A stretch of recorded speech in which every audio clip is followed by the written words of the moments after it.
ഈ കയ്യിൽ കാണുന്നത് എന്താ പറയുക, നമ്മുടെ നാട്ടിലെ ചക്കയാണ്. ഇത് ഓൾറെഡി കട്ടൊക്കെ ചെയ്ത് പാക്ക് ചെയ്ത് വെച്ചിട്ടുണ്ട്.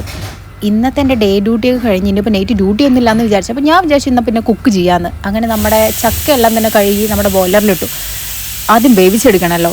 അങ്ങനെ ബോയിലറിലിട്ട സമയത്താണ് എൻ്റെ ബോയിലർ എനിക്കൊരു മുട്ട മണിയുന്നത്. അത് വർക്ക് ചെയ്യുന്നില്ല. ഞാൻ കുറേ തട്ടി മുട്ടി നോക്കി, നോട്ട് വർക്കിംഗ്.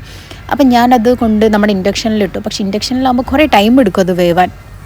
ആ ഒരു ടൈമിൽ ഞാൻ എൻ്റെ ഇൻഗ്രീഡിയൻസ് കാര്യങ്ങളൊക്കെ കട്ട് ചെയ്ത് വെച്ചു. ഒരു വിധം ബോയിലായെന്ന് തോന്നിയ സമയത്ത് ഞാനത് എടുക്കാൻ നോക്കുന്നുണ്ട്, പക്ഷേ അത് ബോയിലായിട്ടില്ല. പിന്നെ അതെല്ലാം മാറ്റി ആ ഒരു ടൈമിൽ ഞാൻ എണ്ണ ഒഴിക്കുന്നുണ്ട്. പക്ഷേ എണ്ണ ഒഴിച്ചിട്ട് അത് വരുന്നില്ല. എണ്ണ നല്ല കട്ട പിടിച്ചു, കാരണം ഇവിടെ തണുപ്പാണല്ലോ. പിന്നെ അതൊരു വിധം സംഭവങ്ങളൊക്കെ ഇട്ട് റെഡിയാക്കി വന്നു. മൊത്തം റൂമിൽ ഫുള്ളും പുക നിറഞ്ഞു. ആർക്കും നടക്കാൻ പറ്റാത്ത അവസ്ഥ. എല്ലാവരും ഓടാൻ തുടങ്ങി, കാരണം കത്തും തന്നെ വിചാരിച്ചു. പിന്നെ ഞാൻ ആ ചക്കയെല്ലാം തന്നെ ഉടച്ചെടുത്തു. ഞാൻ ഗ്ലാസ് വെച്ചിട്ടാണ് ഉടച്ചത്. ആ ചക്കയെല്ലാം തന്നെ പിന്നെ ആ ഒരു വിധം എനിക്ക് എന്താ പറയുന്നറിയില്ല അതിൽ കൊണ്ടിട്ടു. അത് കഴിഞ്ഞ് നമ്മൾ ഡെസിക്കേറ്റഡ് കോക്കനട്ടും കൂടി ഇട്ട് എല്ലാം റെഡിയാക്കി വെച്ചിട്ടുണ്ട്. ഇനിയിപ്പോൾ പോയി കഴിക്കട്ടെ, ബിക്കോസ് എനിക്ക് നല്ല വിശക്കാൻ തുടങ്ങി. ഓൾറെഡി നല്ല ലേറ്റ് ആയത് കഴിഞ്ഞപ്പോൾ. Okay, bye, good night.